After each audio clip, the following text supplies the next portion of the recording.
O amor satisfaz as necessidades sexuais. O marido deve cumprir os seus deveres conjugais para com a sua mulher, e da mesma forma a mulher para com o seu marido. 1 Coríntios capítulo 7 versos 3. Algumas pessoas acreditam que a Bíblia não tem nada de bom para dizer sobre sexo, como se tudo o que Deus quisesse fosse nos dizer quando não fazê-lo e com quem não fazê-lo.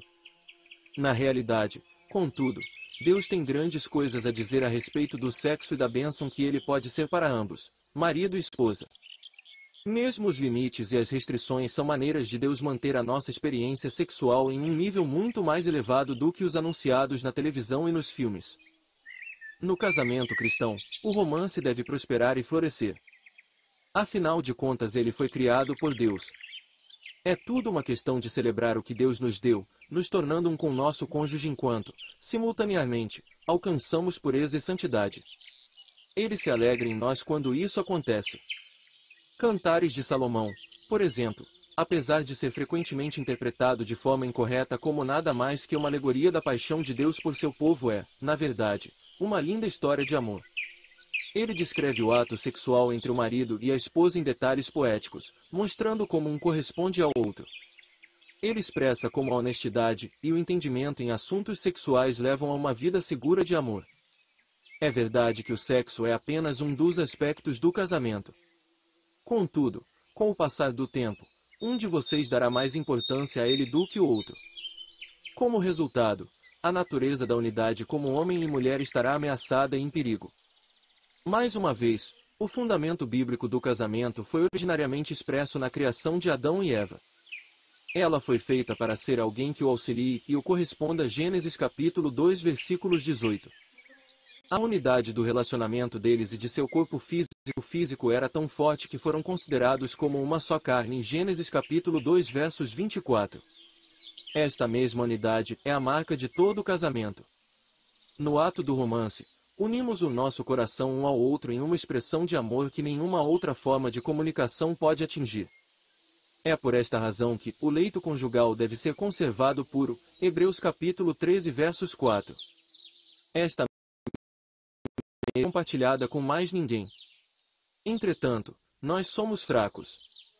E quando essa necessidade legítima são invalidadas quando é tratada como sendo egoísta, como sendo uma exigência do outro, nosso coração está sujeito a ser do casamento, tentado a preencher este desejo em algum outro lugar, de alguma outra forma.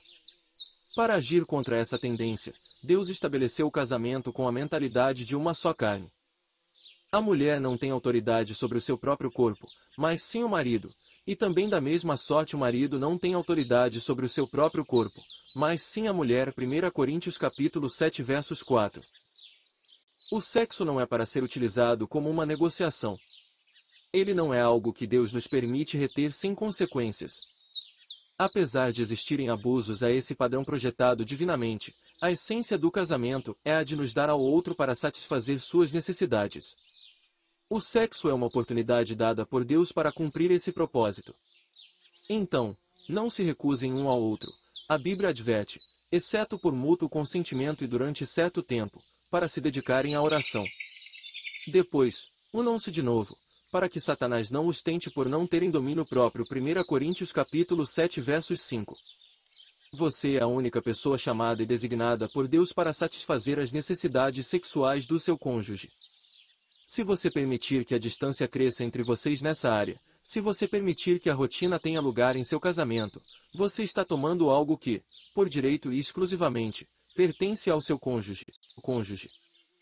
Se você permitir que seu cônjuge saiba através de palavras, ações ou falta de ação que o sexo não precisa ser mais do que você quer que seja, você rouba dele o sentido de honra e ternura que foi estabelecido por ordem bíblica.